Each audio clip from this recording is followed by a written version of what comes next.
Good evening and welcome to Tennessee Volunteers live on the Voice of College Football Network. Tucker Harlan and Jordan Binkley with you on this Monday evening. Hope all of you are doing well. Hope all of you had a very nice weekend.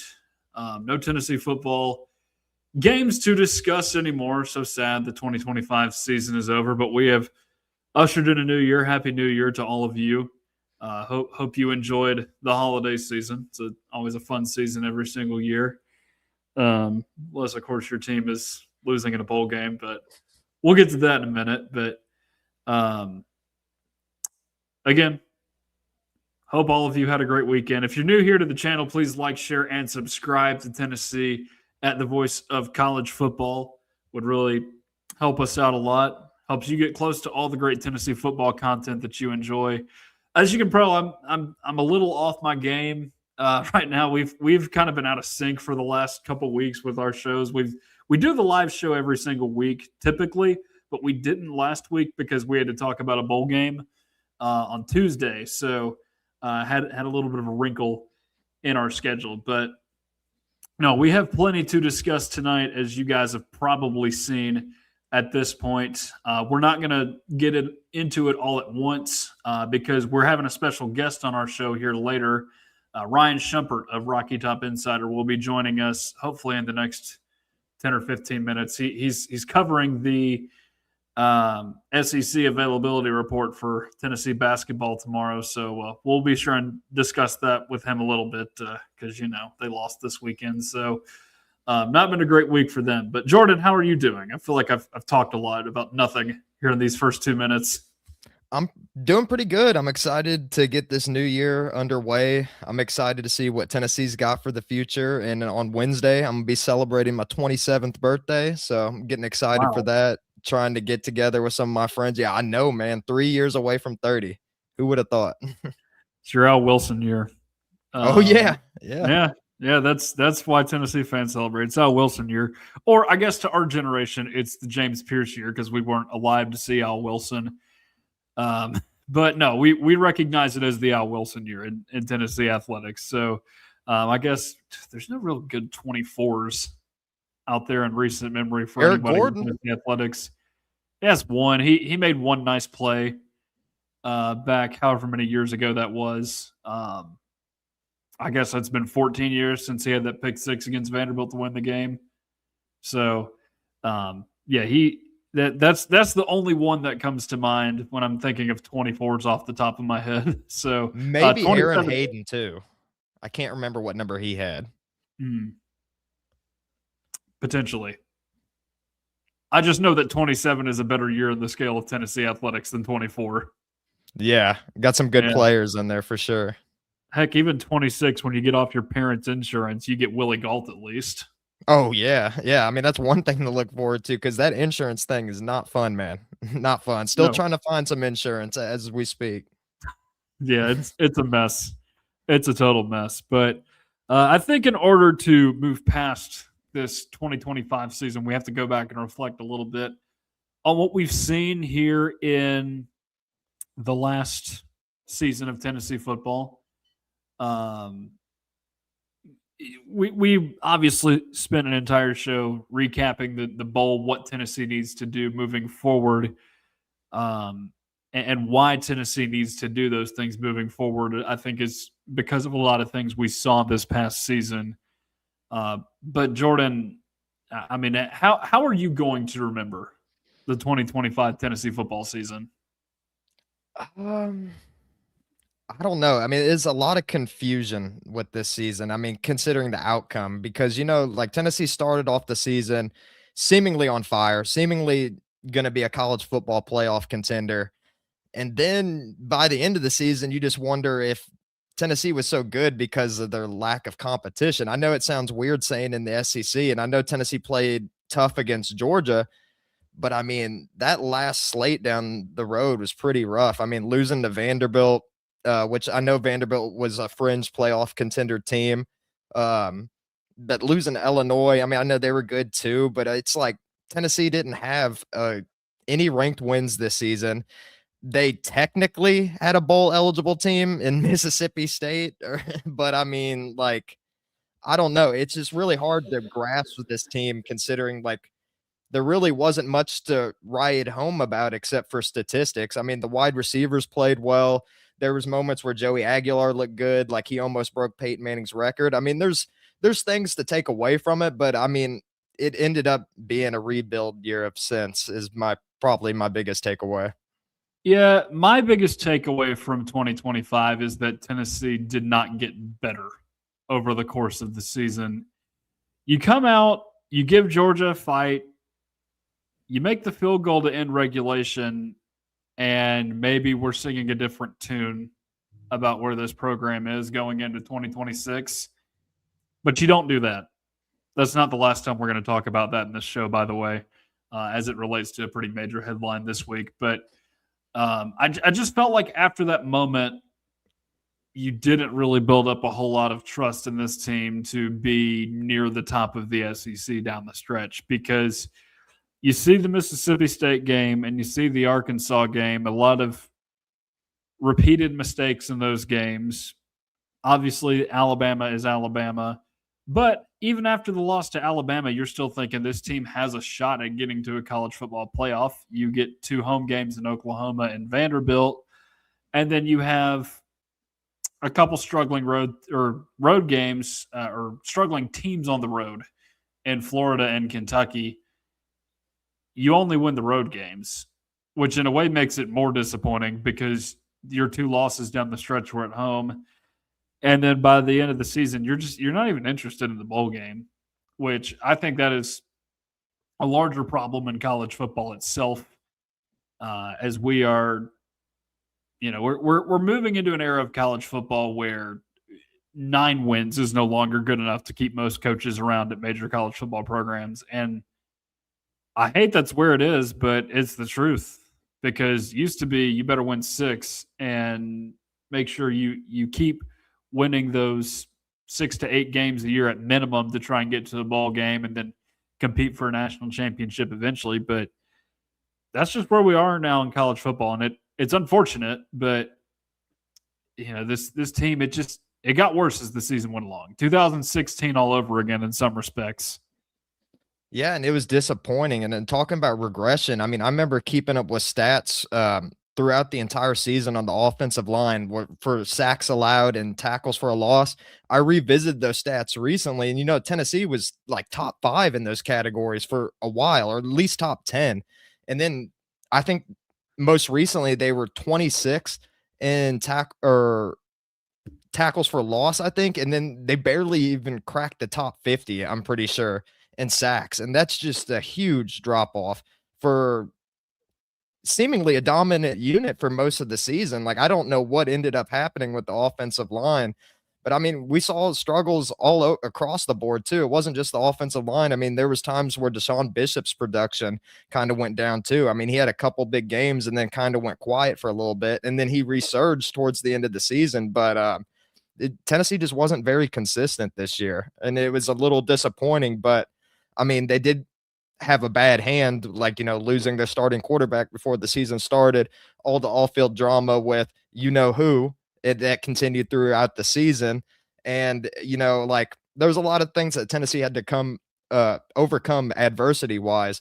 But thankfully, it seems like Josh Heupel is finally starting to right his wrongs and is starting to get things going for Tennessee by, firing coaches and stuff like that. I felt like that was a pivotal step for him to take a step forward, or it would end up costing him his job. But I'm very happy with the trajectory of where Tennessee's heading right now. But yeah, I mean, 2025 was somewhat of a disappointment, to say the least. Yeah. Yeah, it definitely was. And I'm glad that Josh Heupel is taking those steps to try and to try and make the program better here in 2026. And it's not just happened with Tim Banks, because as we've seen this week, they're getting a new strength and conditioning coach, which, Jordan, you've called attention to that all season long. That one I think was needed just because we could see over time this, especially on the defensive end, they just did not look strong on the back end of games. They didn't really improve at all this season, even though some of those younger guys were being thrown into the fire early, but they're getting reps early on in the season. So you figure, if anything, they're going to get better down the stretch, but they don't. And in some cases, it happened with the offense. As we mentioned, the offensive line was an area in which that happened. And you're seeing now a lot of defensive assistants added, former Jim Knowles assistants from Penn State in replacement of some guys on the staff, which I think were necessary changes in some places.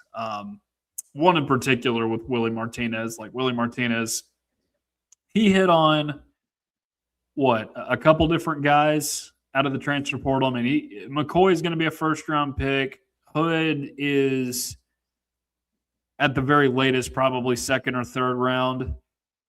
But outside of that, like, you didn't successfully develop anybody out of high school. And I know people have the same criticisms with Glenn Ellerby, but you didn't recruit at a high level there at all. Like, at least, if you're going to criticize Glenn Ellerby for lack of development, he's at least gone out and recruited David Sanders and Gabriel Asinda from high school. You haven't seen any high-level cornerback recruits under Josh Heupel, or safety recruits for that matter, although that was Tim Banks' position. But no, overall, I think this new attitude in 2026 is something that's very important for the program going forward. Yeah, I mean, it's got me fired up. I mean, it seems like Josh Heupel's not playing around now. I mean, he's cutting guys loose, and I feel like he cut the right guys loose. I mean, I'm really happy that Tennessee was able to retain Inge and Rodney Gardner. I mean, I feel like Rodney Gardner was a huge step in the right direction. I mean, of course, he's been on Tennessee's staff for like about 5 or I guess 6 years now, but I mean, he is a piece that Tennessee could not afford to lose, especially with look at all the talent that's been going on in the NFL right now. Like, if you're a recruit, why in the world would you not want to come to Tennessee after Byron Young's got 12 sacks? James Pierce, not only did he break the rookie sack record for the Atlanta Falcons, he broke the record for most sacks in a season for the Falcons as a rookie. And you know what? I mean, I wouldn't be too surprised if Josh Josephs ends up having a good NFL career here too. So, I mean, Rodney Gardner was an absolutely pivotal piece that Tennessee had to retain. And hearing some of these names that are being floated around, I mean, it seems like this success is going to continue as long as Rodney Gardner's there. Character concerns, am I right, Jordan? Yeah, yeah, character concerns. I mean, it doesn't seem to be that big of an issue in the NFL. I mean, no. Dude. No, they all thought that he was causing problems with like preseason fights or something. That was at least the reports that were coming out. But no, he's done very well in the NFL, and I'm happy that they retained both of those guys. I mean, the Gardner one was a bigger question just because his contract was expiring. It was a matter of whether or not they would renew it, and surely enough, they did. And that, they did not have a ton of bodies on the defensive line this year. They had talent, which is Rodney Garner's specialty, but they're going to need to get more bodies in the transfer portal. I don't know who they've been looking at on the defensive line. Actually, I've seen multiple other defensive positions, secondary in particular, but I've not seen a ton of news as far as defensive linemen that are interested in Tennessee at the moment. As for William Inge, I've seen some fans who have been critical of him online. And I don't know where that criticism is coming from, because I get to some extent that you would like to see Jim Knowles get his own guys at Tennessee.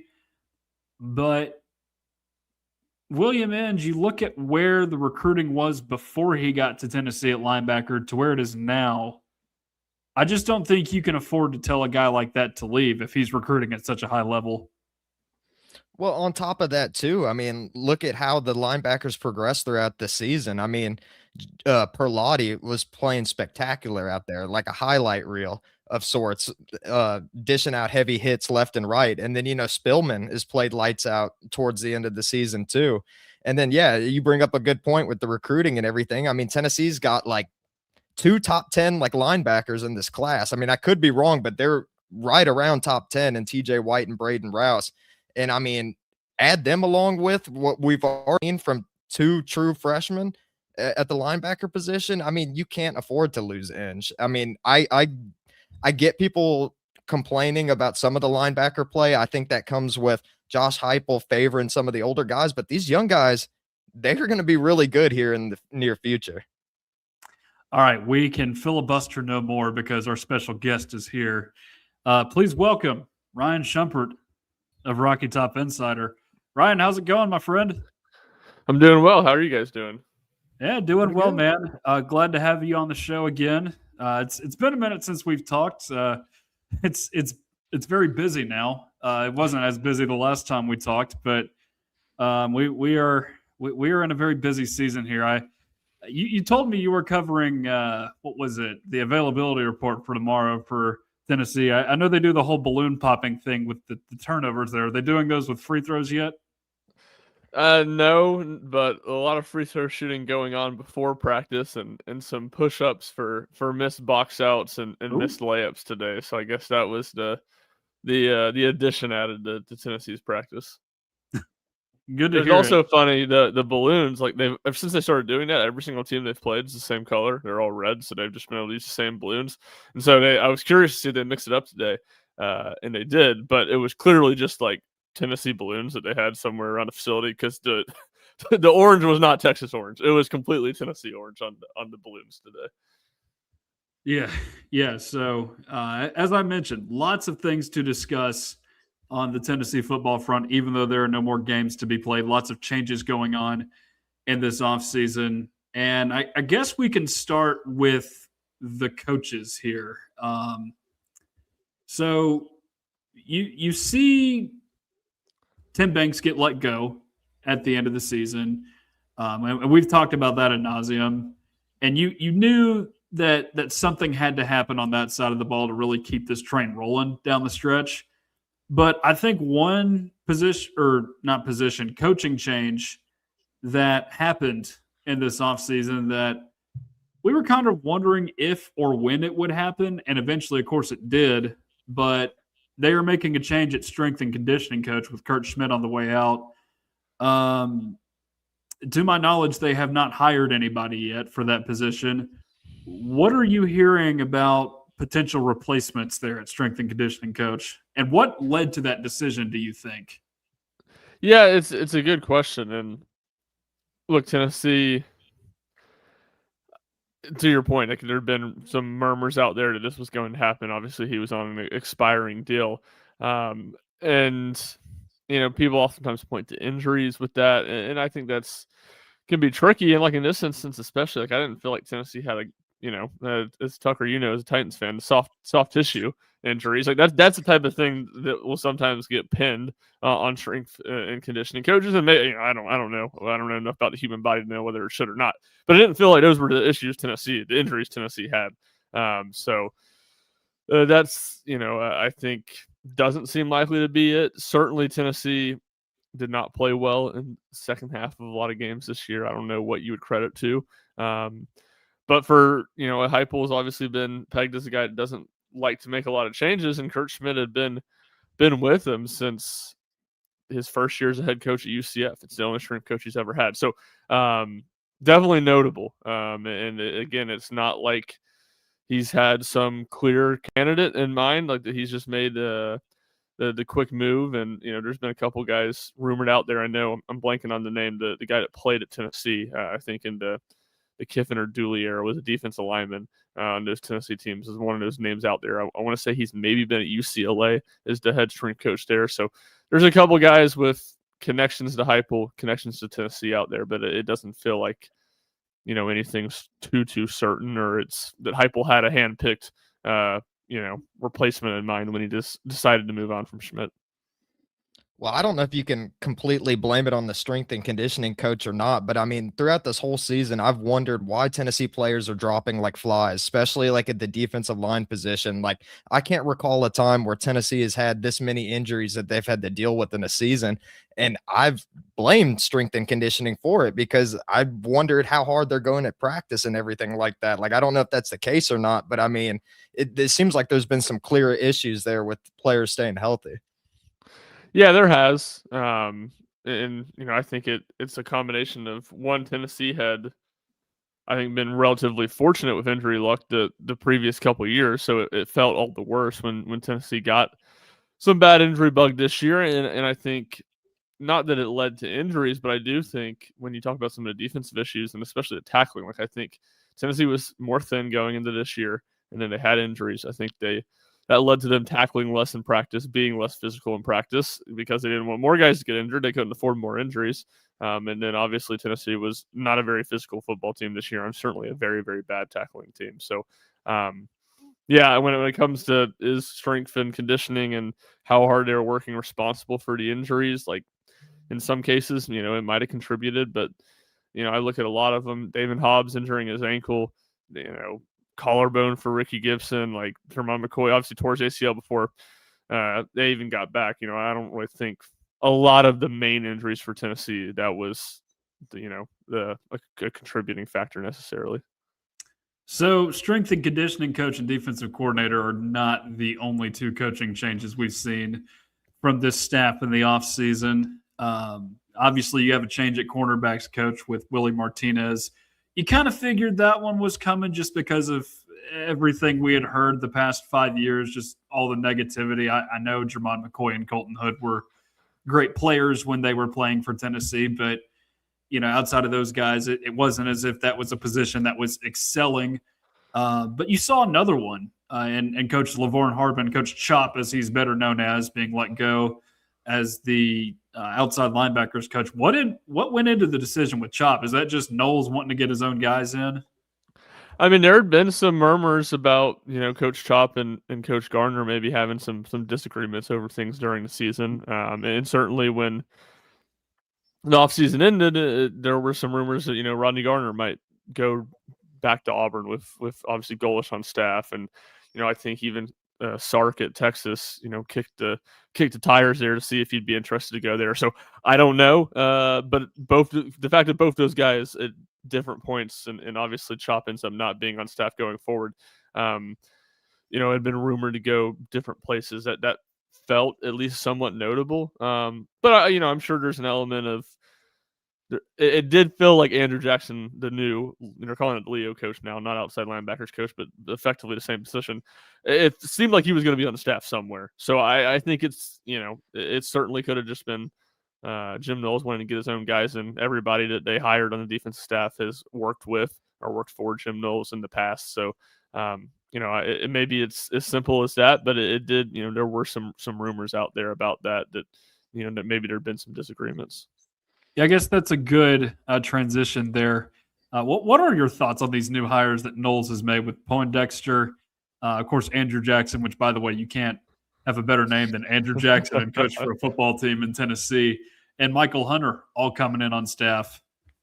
Yeah, I joked with somebody that it's a shame, maybe in a bowl game or college football playoff, Tennessee will play Florida State because the jokes would write themselves with Andrew Jackson against the Seminoles.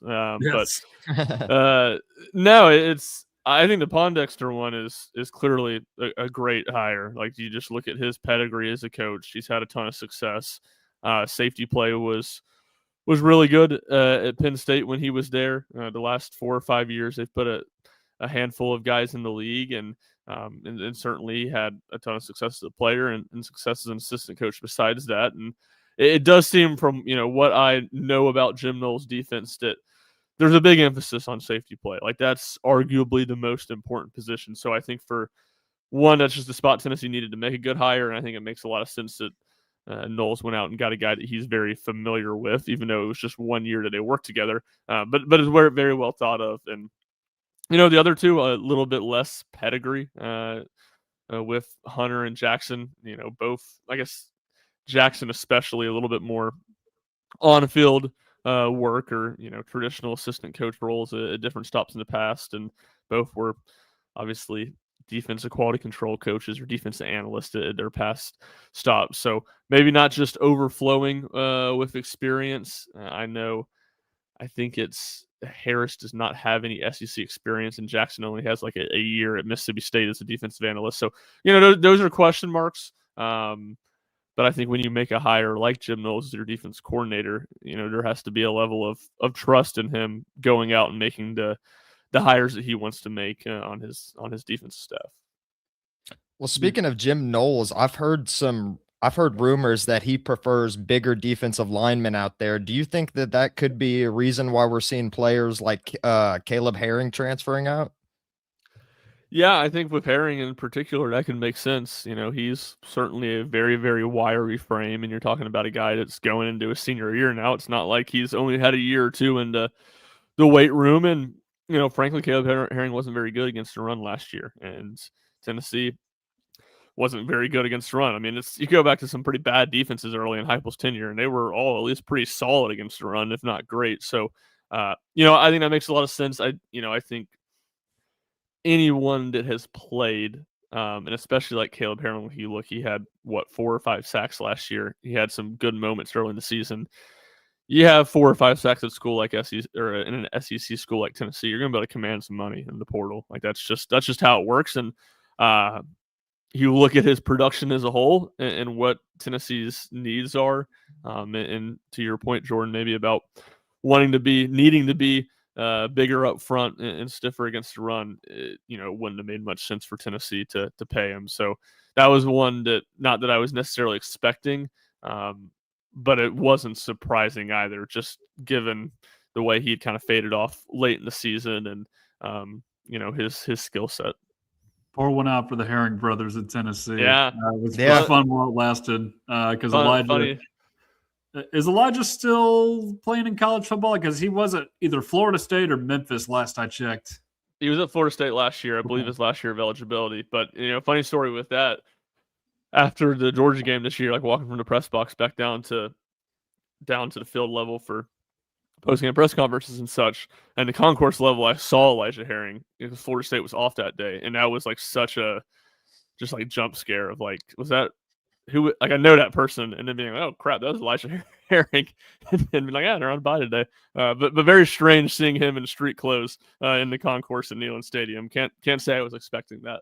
Well, Ryan, that's the new normal we're living in with the transfer portal. You'll see guys just hanging out at places they've been in the offseason. I knew Gerald Mincy was doing that after he transferred to Kentucky as well. But he's getting a hot dog in the game. Yes, one of the craziest photos of all time. Yes, one of the craziest photos of all time there in the Kroger Field concourse. But we're getting some questions about the portal here in the comments. I got one here from Rhonda Hart Vols. Could someone say that has entered the portal? The answer is actually yes to that question, as we have seen at Louisville with Isaac Brown. Is it likely to happen? Probably not. But that is one of the bigger stories with the portal this offseason with Isaac Brown staying at Louisville, because he had been an all-ACC guy 2 years at Louisville, and it looked like he was going to go, and it looked like he was kind of getting forced out. But Vince Marrow, the former Louisville or Kentucky tight ends coach that became the Louisville GM, he helped get that deal done. So to answer that question, yes, it could happen. It's just not likely. No, and the one that, again, still not likely, but Ricky Gibson was the one that I do think was like, that was really the only guy that left Tennessee where I was like, man, that's a surprise and that hurts that you lost him. And obviously he kind of did the same thing last spring, before the portal was open, saying he was going to enter. Still went through spring practice with the team, it didn't. So it felt like that was just a leverage play. So, that makes you kind of think maybe you can hold out some hope there. But at the same time, after the mess Tennessee went through with Boo Carter last year, it's kind of hard to imagine that they're really going to want to play that game with Gibson. Maybe if Gibson's market's a lot worse than he expected, he would come back and try to kick the tires with Tennessee again, and maybe in that case that there would be a reunion, but certainly doesn't seem likely. Well, I've heard some rumors about Lance Hurd. I don't know if you've heard of him or not, or if you were able to confirm anything, but apparently he was asking for somewhere in the ballpark of $3 million, and that's why he got let go, because I was surprised that he was departing too. I mean, especially considering that, he was potentially an NFL draft pick, and I didn't even expect him to go in the transfer portal. Yeah, I think I never really expected him back at Tennessee. I would have leaned maybe towards the draft, but look, I think the plan all along. The expectation was for David Sanders to come in and play a year at right tackle and then move to left tackle and play 2 years there before going to the NFL. So I think that was a tricky spot. Was Lance Hurd really going to want to go back to right tackle? Would you be able to convince David Sanders to stay at right tackle for one more year? Certainly, Sanders is a guy Tennessee's invested a lot in, and I don't think you want to upset that camp. I think he's big plans on Tennessee's offense, and certainly, particularly the offensive line going forward. So, I think that part was in play, and then, look, the $3 million number that got floated out there, that's utterly ridiculous. Maybe he is asking for that. Nobody's going to come close to touching that, but the gist of it remains that Lance Hurd, who is a 2-year starter in the SEC and played pretty well this year, is going to be able to command a lot of money. And again, it's kind of that deal where if you're Tennessee, you have Jesse Perry who could potentially slide out. Do you feel like you can go get someone a little bit cheaper in the portal as maybe a swing tackle, or maybe you find someone you like a lot and play them at right tackle and keep Perry inside? But it just felt like Tennessee had a lot of different options there that they could have gone to, where for Hurd to stay, it was going to, one, be expensive, and two, be some complications of how you kind of work things out with who was going to play where.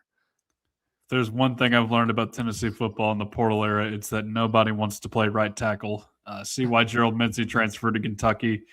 But hey, John Campbell wanted to do it. He wanted to help the team out, as he said in one of those press conferences, I think before the bowl game in 2023. So, but yeah, the Hurd one, that one took me by surprise as well. And the Gibson one, that one does hurt a little bit because, and I mentioned this, like, development was not a strength necessarily for these high school kids coming in with Willie Martinez.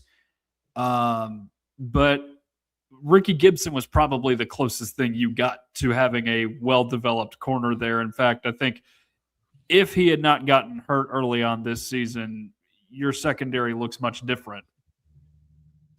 It does. And, I think because he gets hurt, you'd probably be able to point to the other guy that's been a developmental success, and that's Ty Redmond, just how much better he got from the start of the season to the end. But it felt like, obviously, everywhere on defense, just look at the guys they brought in for visits. Look at the guys they've been linked to. Everywhere on defense is a need in the portal.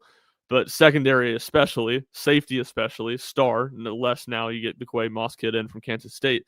But corner, it was the kind of spot you felt good. You're like, you have Ricky Gibson, you have to have Ty Redmond back. Those are two, you're pretty solid there. Those are two good starters. You need to add depth, probably, because there's nobody else.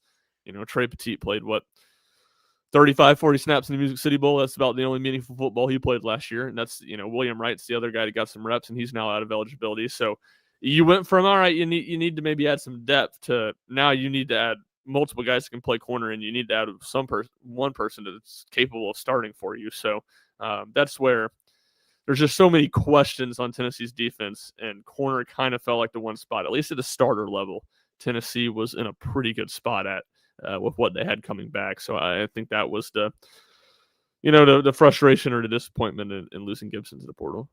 Got a question in the comments here about a particular transfer, and I'm sure we can shift to transfers that are coming in now. As we've really hit on all the big ones, I know there's been some others like, Colin Brazel that have entered the portal, and William Satterwhite and Bennett Warren, rest in peace, the lay-down lineman. He was a good actor, man. I think he might have been the best actor in the Heupel era. Jackson Lampley was better. Come on. Jackson Lampley was better. But on the note of that transfer, hearing that Shaz Coleman came to Knoxville and LSU to get Ohio State to raise the money, do you think that is the case? It's certainly possible. It felt like when he announced his intentions to enter, most of buzz was around Ohio State. They were viewed as the leader. And I think Ohio State has, to a degree, what Georgia tends to have in the SEC, which is the pedigree to say, we're not going to be we don't have to be the highest bidder to get you. Like, you should want to play here. We can develop you the best. You're going to be the best chance to go win a national championship playing here. And so then this week, or I guess late last week, the days have run together with, I'll tell you what, the New Year's being a Thursday with the portal opening. So you have football on all day with the portal opening on Friday. Just really made Friday feel like a Monday and the start of a week. But since the portal is officially open, the buzz kind of went away from Ohio State to Tennessee and LSU. So that's possible. That he's trying to get more money from Ohio State, but at the same time, I think it depends on just what are the things that he prioritizes the most, because I do think Tennessee and LSU both will be willing to offer him, even if the Ohio State offer increases. I think both those sides will probably be able to offer him more, or be willing to offer him more, I should say, than the Buckeyes. And on the note of former Knowles players, anybody else that you think could potentially follow Knowles? I know King Mack is a name that's come up a few times. Yeah, King Mack's the big one. I think that's obviously, I'm sure we'll talk about it in a minute. Quarterback's the big X factor right now, but besides quarterback, to me, Coleman and King Mack are like 1A, 1B is the guys you want to get. Like, Tennessee's so bad at safety a year ago, and King Mack is more proven than Chaz Coleman. He's the most proven guy that Tennessee's targeting. So that's a big one. And then the other guy that was visiting today is Xavier Gillum from Penn State, who was a redshirt freshman or maybe a true sophomore this past year. Played like a crazy amount of snaps on the defense. Penn State must have had a lot of injuries on the defensive line, because he played like 450 snaps. He's one of the few guys I've seen that's truly released the top three. So he's considering Tennessee, Indiana, and Notre Dame. But he was in the Visit Tennessee on today, Monday. So he's kind of the other Penn State guy right now that it feels like Tennessee's been heavily linked to. Just the name alone is great for King Mack. That would be a very awesome name to add to the arsenal for Tennessee. I don't know who else is up there. Lagonza Shady Hayward had a chance to be an awesome one, but he decided to be a Gator. So unfortunately, he could not join that fraternity. The kid, and I don't even know how to pronounce his last name, but in the 27 commit at Siegel, Prince something. Prince, so you got you got a chance to get that's something like that. He did much better, Tucker, than I would have done. But the chance to get a Prince and King on the campus at the same time, which would be pretty electric. Yeah, it would. So you mentioned something just a second ago that I think we need to get into now, and it is the quarterback situation, which is interesting for a lot of different reasons. It's the one thing you've not heard a ton about Tennessee potentially getting. There could be some confidence that Joey Aguilar comes back from this staff, or, as I'm seeing here in the comments, I've been told to blink twice if Ty Simpson is all ball. Now, here's the thing with Ty Simpson. He's in this weird predicament where he's had a solid season at Alabama, but it's kind of similar to that of Jalen Milroe last year, where they kind of want to force him out and let some of their younger talent develop. But if they did that, they'd only have 2 or 3 guys in the room. Not that 3 isn't a crowd, and they would need Ty Simpson in that case. But it feels like it's a situation where he could either go to the draft or end up transferring. It's similar to what happened with Quinn Ewers last year, in fact. Yeah. So just, Chuck, what are your thoughts in general on the quarterback situation? Because it feels like there's a lot of different avenues Tennessee could go here. I guess there's really not that many now that guys are committing, but again, what is the most viable path for Tennessee here at quarterback? Yeah, it's puzzling. I like the Quinn Ewers comp for Ty Simpson. His situation in Alabama. I think that's pretty good. Maybe it's that, but like just none of the stuff to me feels like I would stamp over 50% of Joey Aguilar over 50%. So to me, this is what it feels like. I think Ty Simpson's priority 1. I'm just skeptical to it. Like everybody says the first round grade thing. I don't see how he doesn't get a first round grade. I don't see how he's going to fall anywhere further than the 3rd quarterback in this draft. Now, occasionally you'll have a draft like the Kenny Pickett, Malik Willis draft where it's everybody doesn't like quarterbacks and only one goes in the first round, but that's rare, man. Usually, especially as you get people who are going to get quarterback happy, and there's plenty of teams out there that need to draft a quarterback. So I just have a hard time seeing that being the case, that he would truly fall out of the first round. Now, maybe if they're told, Simpson and his camp's told that there's some uncertainty, we're not totally sure. You project as a 20 to 30 guy, maybe he'd say, all right, let's give it one more year. But that just seems, I don't know. I'm going to see it to believe it mode there. And to me, the backup plan, obviously the Aguilar situation is ongoing, but that doesn't seem like that's going to have any resolution. I think Tennessee needs to get an answer from Ty Simpson by portal closes on the 16th, maybe the 11th or the 12th, and then they got a couple days to try to go convince somebody else to tamper and try to convince somebody else, probably a lower level, like Aguilar was last year or 2 years ago, to enter the portal. So to me, that's what I view as the most realistic. The second aspect of it, I don't, nobody's told me that or anything like that. I don't have any intel, but it just feels like, Calandria at UNLV felt like the logical backup plan for a minute, but it doesn't seem like anything's going on there. So I just have a hard time really thinking they're going to roll into next year with George McIntyre and Faison Brandon as the only two scholarship quarterbacks in the room. So it feels like most of, if not all, Tennessee's eggs are in the Ty Simpson camp, but I would think they would want an answer from him before like the 15th, so they do have time to try to back room, make a deal and get somebody else to come in at that point. Yeah, well, the draft deadline is what, the 7th? I know it's a soft deadline, but you have to declare by a certain point, don't you? You do. I'm not totally sure what that date is. Okay. The rumor I was hearing about Ty Simpson is that he's apparently trying to go be one of the top 3 quarterbacks selected, and that would make his decision. I don't know if that's actually true or not, but then I also heard that Chris Lowe said that if Ty Simpson doesn't go to the NFL, then he thinks he's going to be at Tennessee. And I've seen Chris Lowe be right a lot before. So, I mean, I'm just thinking about how crazy it could be. Ty Simpson coming to Tennessee as a guy that we potentially thought could have came to Tennessee in the past, and to go back and play against Alabama, I think that could be a very exciting game to watch if he did become Tennessee's quarterback. There's no doubt from a storyline standpoint, it's pretty, I don't know, remarkable or intriguing. Maybe would be a little bit more calm. And yeah, I mean, Chris Lowe's he's as good as they get in this business. So, he's not just making stuff up here. So I do think it is. I'll say this. I think there's a better chance Ty Simpson's the starting quarterback at Tennessee next year than he's the starting quarterback at Alabama. So we'll see what ends up happening. From a quick look, it looks like the 14th is the deadline for underclassmen to declare for the draft. So, that would give them at the very least 2 days before the portal. And that's kind of the interesting thing. Oregon's been the other school mentioned with them. And, I had a Tennessee buddy said today, well, they need Dante Moore to go back, because that seems like there's some real buzz there that Pete Thamel said that Dante Moore really could come back to Oregon for one more year. And it's like, no, because if Dante Moore comes back, Ty Simpson is quarterback 2 in the draft class, and then it's like he's probably gonna go top 10, and he's not gonna go back to college for one more year. So a lot of moving pieces here. Obviously, it's much less important. But then, the aspect of Ty's younger brother is going to be a really big recruit here in a couple of years, playing at Westview and Martin.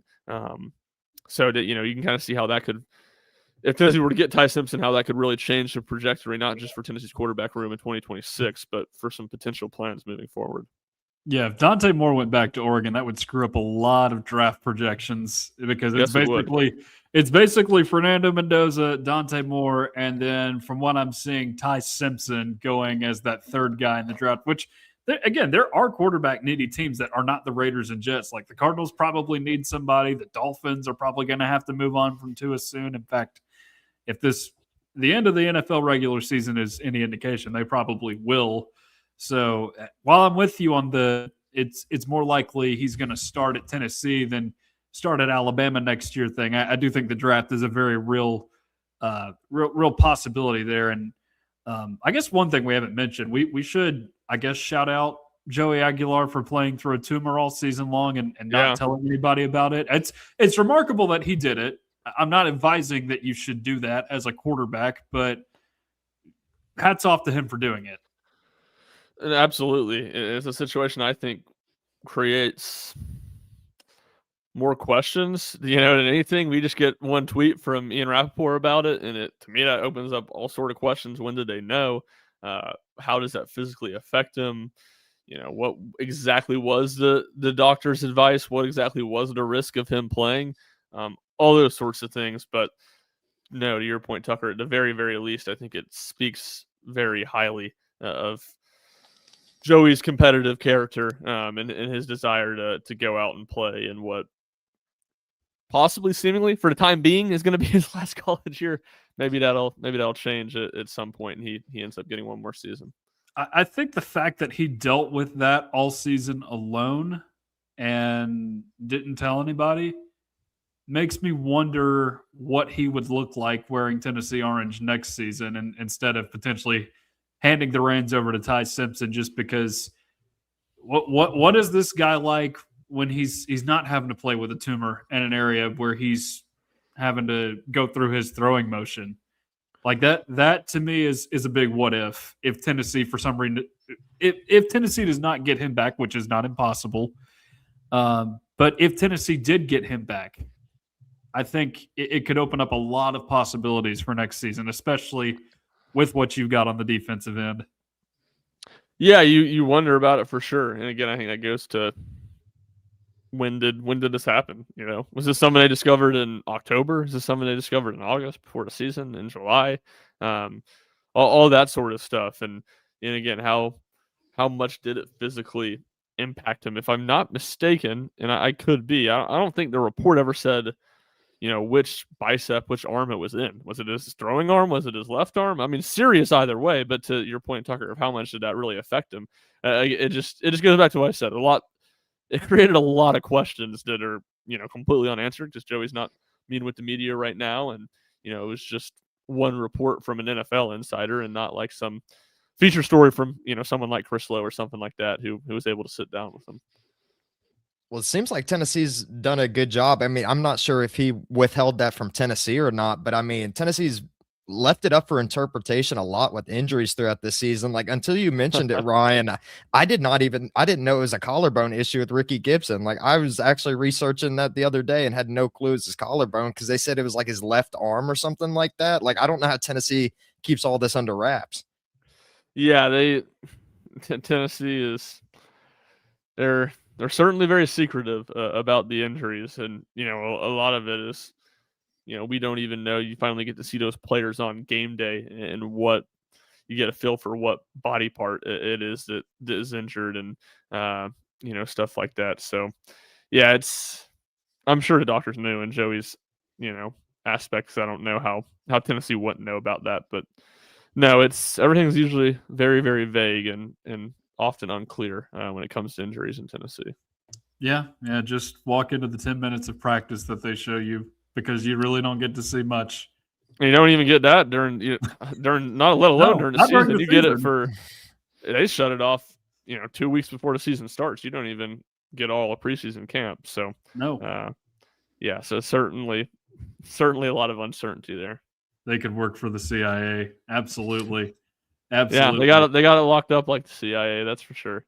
Well, I know Ty Simpson and some of these Jim Knowles guys are not the only transfers we're monitoring here. As there have been a couple different positions to really keep an eye on in this offseason. And one of those that Jordan and I have mentioned in the past is running back. And when we say that, we don't mean a main feature back to feature in this offense. You have that already in Deshaun Bishop. But you want somebody that can come in like a Star Thomas and be that rotational guy that plays every few series to give Deshaun Bishop a breather. Assuming they would get DeJuan Morris in the mix more, you would have him and then Justin Baker behind those guys. I don't know what their level of trust is in Justin Baker, but I have seen where it is Zylan Perry, the Louisiana running back, that's visiting Tennessee. How high is the confidence meter on Tennessee potentially landing him out of the portal? I think it's pretty high. It feels like that's the one that's most likely. They've been connected to a couple names. The Smothers kid at NC State, I think, committed to Alabama a few minutes before we got rolling tonight. Cam Cook from Jacksonville State, is another name that's been mentioned with Tennessee, and I think has been maybe said, plans to visit at some point or something like that. But again, I think Tennessee has so many needs that it becomes a little bit of a salary cap deal. Where are you willing to spend money? And it's like, are you really going to break the bank on a running back when you already feel very good about your number one guy in Deshaun Bishop? It definitely doesn't feel likely that's the case. So I think when you you get through all of that, it makes Perry make a lot of sense. He's played 4 years. He understands college football. Seems like a good culture guy, just given from the standpoint that he's stuck around at Louisiana for 4 years. He hasn't transferred around a bunch, and certainly is a solid player there. So he's the one. When you combine all those factors with the fact that he has already visited, they got him on campus here on Monday. That he feels like the most likely guy for Tennessee at running back right now. What's your thoughts on Tennessee's newest acquisition, Quay Moss? Because I was watching a little bit of his stuff, and he seems pretty exciting. Yeah, he does. The pick six he had last year was an electric play, and no, I mean he's I talk about with Perry going from Louisiana for 4 years to now entering the portal. It's kind of the opposite here with Moss, but kind of in a cool way, where he went from junior college to FCS to Kansas State, now to Tennessee and the SEC. So very, I like to pick up and look, Tennessee. You never really know how to decipher what nickel is. Is it you're trying to get a safety there? You're trying to get a corner, and Moss is listed as a safety, but he started 10 games at the nickel spot for Kansas State last year. Jalen McMurray's gone, Boo Carter's gone, William Wright's gone. Those three guys, I think, basically played every single snap for Tennessee at nickel last year. So they needed somebody that is reliable there, and you feel like can come in and be, if not a star, just a really solid player. And Moss gives him that with his experience. Not Tennessee related, but I did just see where Kentucky got a quarterback out of the portal. It's Kenny Minchey, the guy that had been at Notre Dame and I guess Nebraska. I thought he was going to go to Nebraska. Wait a second. Am I looking at something wrong? No. Okay. They've logged a prediction for Kentucky to flip Nebraska transfer quarterback commit. I'm sorry. I reported fake news for a second. Because Sam Levitt is the other one that's in the mix for Kentucky. It's LSU and Kentucky that are kind of duking it out for Sam Levitt right now, which is interesting as Tennessee plays both of those teams next season. But looking at the Tennessee side, no, go ahead, Shump. I was just going to say Minchey too. He's a Nashville kid, Pope John Paul, I believe. So get a little bit closer. He'll get a little bit closer to home if he does end up in Kentucky. JP too. I have cousins that go there. That's interesting. So.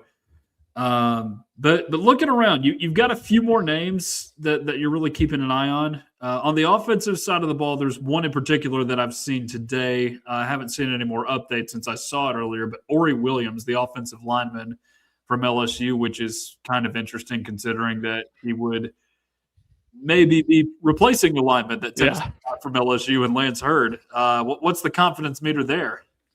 Yeah, I think that one's pretty high. I think the thing to watch there is I know Georgia has been pushing.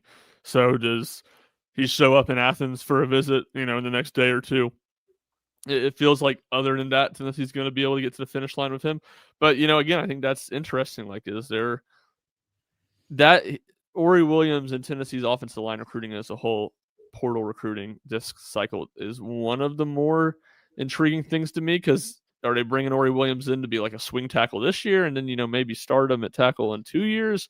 It feels like for a guy that has had the level of interest that he's had, Tennessee would have to promise him a starting spot, which is interesting because I thought, they just slide Jesse Perry out there and try to add some depth. But no, it feels like obviously things can change quickly in recruiting, and certainly in portal recruiting, as all this is just it's not a marathon, it's a sprint right now. High school recruiting is oftentimes a marathon. This is a sprint in the portal. But it feels like Tennessee's in a good spot at this time.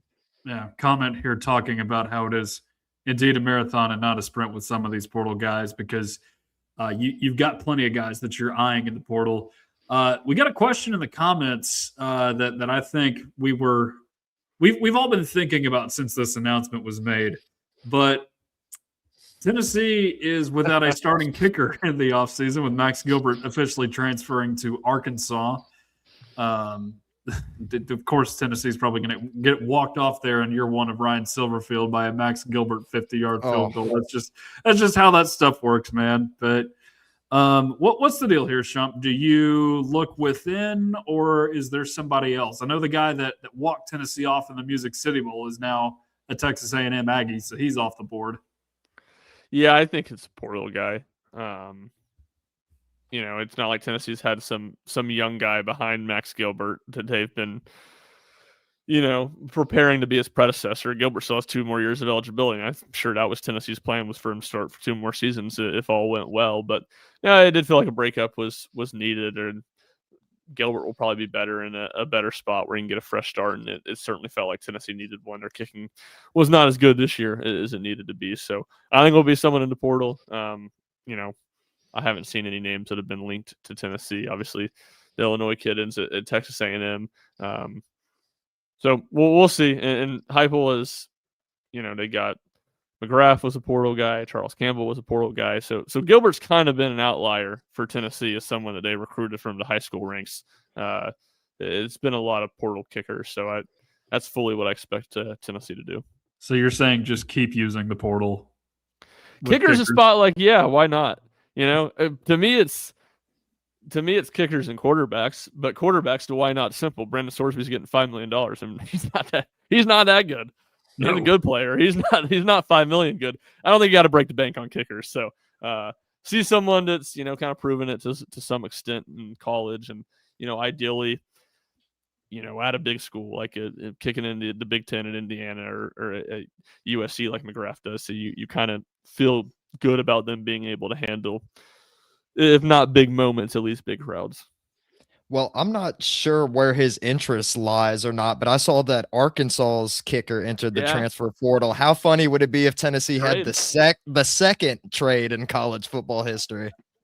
Yeah, no, that's a great point, Jordan. I meant to mention that too. He's really the only other guy that I actually know that's in there right now besides the Illinois kicker, who obviously committed earlier today. So that would be very, very funny.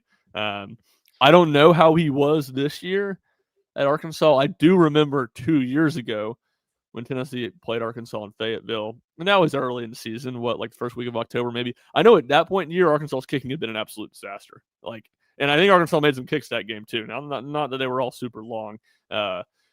So, again, this kid might not even been there. He might have transferred in last year and is back in the portal. But that is, when I think of Arkansas and kickers, that's kind of the thing that comes to mind, because I do remember that being the case going into that game in 24. Yeah, what Cam Little was it? I don't think he was there at that point. I think he was already playing for the Jags, but I think it was Cam. I think it was the year after he left.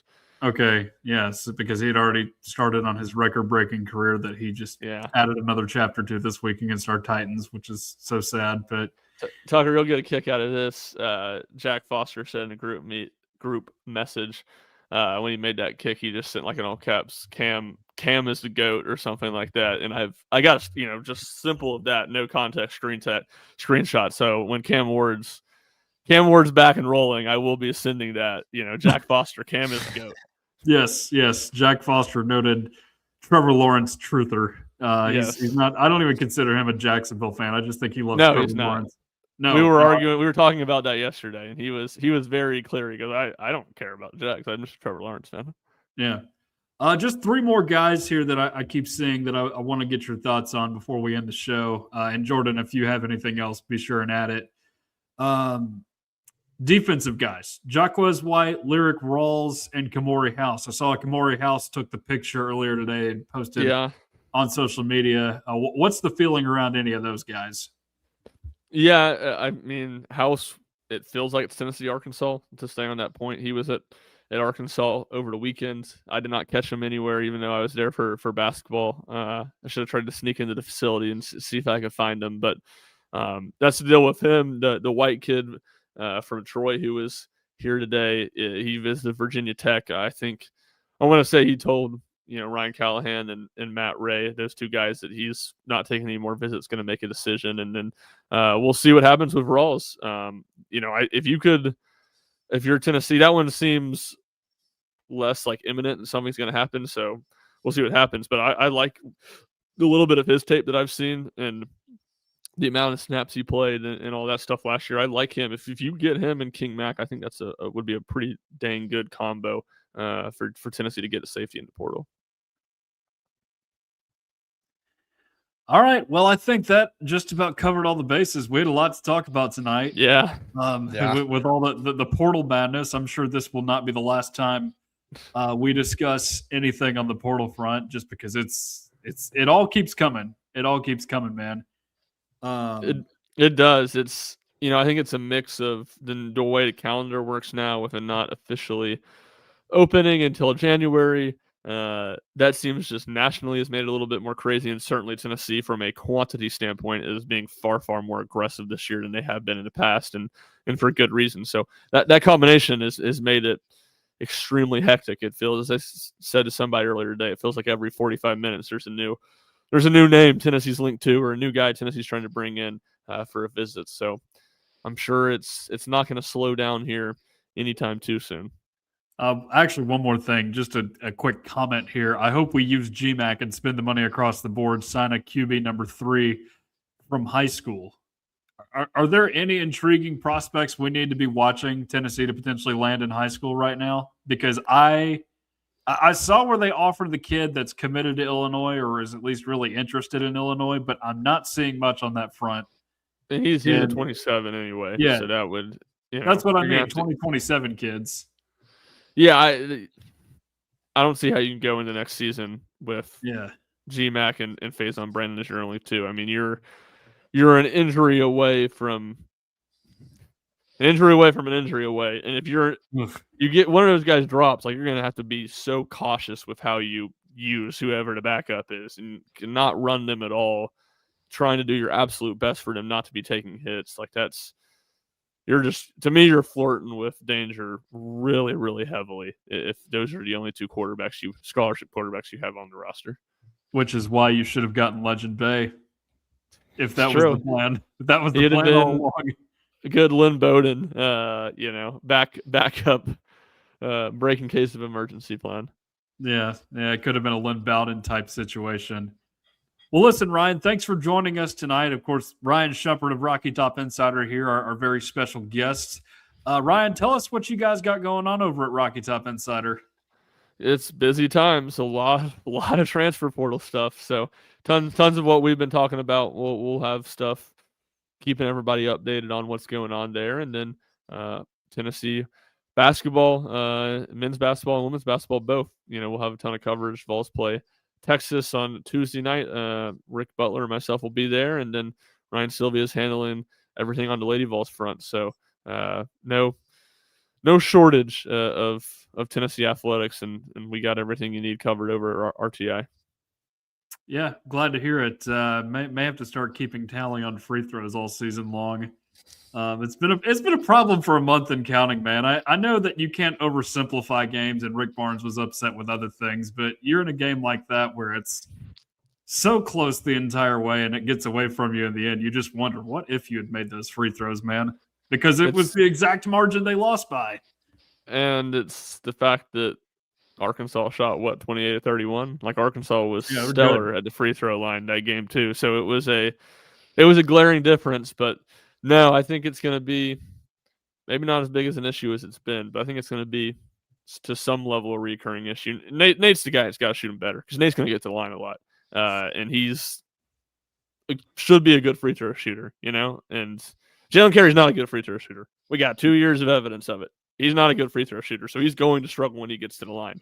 But Nate's the guy that's going to get there a lot. He leads Tennessee's team in free throw attempts. He's got to shoot them a lot better, and if he does, I think that, I think I ran the numbers. If he would have made all of his, because he went 5 of 11, if he would have gone 11 of 11, Tennessee would have shot 78 at the line in that game. Would have been, it wouldn't have made the difference in them winning the game. But you wouldn't be talking about the free throws issues. And maybe more realistically, if he makes 8 of 11, misses a couple, but still shoots them decently, Tennessee would have shot like 69%, which again is not as good as it needs to be, but it's not a glaring issue, which it has been too often for this Tennessee team at this point. Yeah, it's frustrating, and there were some Arkansas players that got caught on a hot mic talking about Nate Ament. We won't get into what they said or anything else about Nate Ament, because he's the X factor, and it's not exactly helping out Tennessee a whole lot right now. But that's a conversation for another day. Maybe we could get a Voice of College Basketball Tennessee reaction show late into the night after Tennessee plays Texas tomorrow night. But listen, Ryan, it was terrific having you on. And again, thank all of you for being here tonight. If you're new here to the channel, please like, share, and subscribe to Tennessee at the Voice of College Football. Again, we are live every Monday at 8 Eastern Time. Really helps us out if you subscribe. Tell your friends about it if you haven't already. Glad to see a lot of Tennessee fans in the comments instead of Ohio State fans. They rated our Legend Day video a few weeks ago, Chump. That sounds about right. They lost at the buzzer tonight to Nebraska on the hardwood as we were recording. So they're Nebraska ball. Nebraska ball, baby. Nebraska they're still undefeated. Yeah, they are for real. Yeah, but I just remember one day because obviously I go through and clip all of these videos, and that one had like 3,000 views on it. Our channel doesn't have a ton of views yet. That one had all kinds of views and like over 100 comments. They're all just Ohio State fans spamming. It's like, where do these people come from? It's crazy. Shark and blood in the water for sharks with that situation. All right. Well, on that note, that'll do it for us tonight. For Ryan Schumpert and Jordan Binkley, I am Tucker Harlan. We will talk to you guys again next week.